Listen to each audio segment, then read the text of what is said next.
Quand on parle aviation militaire en France, on pense immanquablement à Dassault. Et cette année au Bourget, le constructeur présente ses deux vedettes, le Rafale et le Mirage 2000.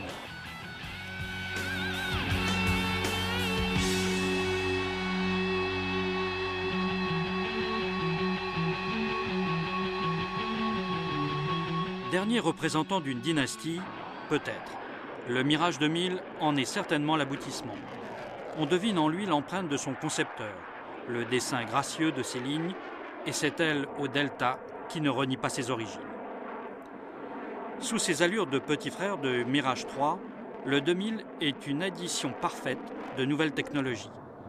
Sa structure adopte le titane et de nombreux éléments en matériaux composites. Son système de commande de vol électrique et son système d'armes évolutif finissent de donner le ton. Avec le Mirage 2000, on découvre un nouveau concept dans l'aviation militaire. L'avion devient le vecteur d'un système d'armes. Plus encore, cette cellule se doit de pouvoir accueillir, année après année, les évolutions nécessaires à l'accomplissement de missions toujours plus variées. Le Mirage 2000 se voit ainsi confier les missions de défense aérienne dans sa version C, de frappe nucléaire avec le N ou de chasseur bombardier avec le D, avec bien sûr des versions biplaces ou monoplaces solo. Le dernier né de cette nouvelle génération est le 2005, équipé d'un cockpit moderne, doté d'écrans LCD, d'un radar multimode Thales RDY. Le Mirage 2000 est l'avion de combat de construction européenne le plus vendu dans le monde.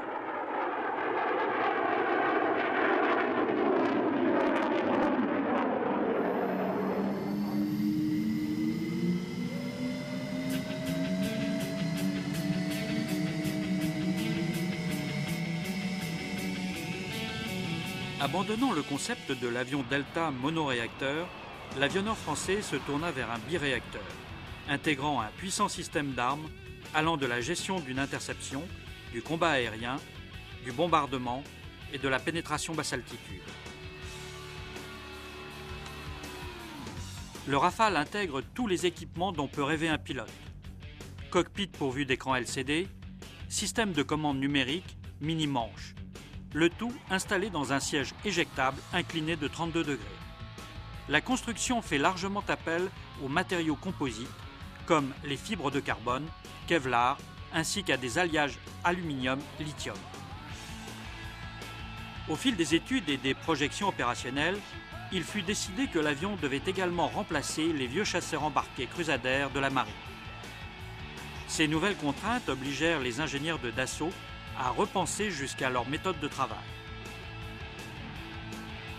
Le Rafale fut conçu principalement avec l'aide du logiciel maison CATIA.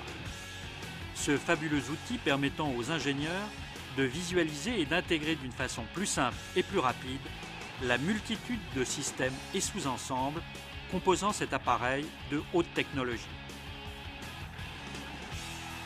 Le réacteur choisi dès le départ de l'avion est le Snecma M88, développant une poussée de 10 950 livres et 16 850 avec la post-combustion.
Vers 2010, les Rafales de l'armée de l'air seront opérationnelles et les M auront remplacé les super-étendards.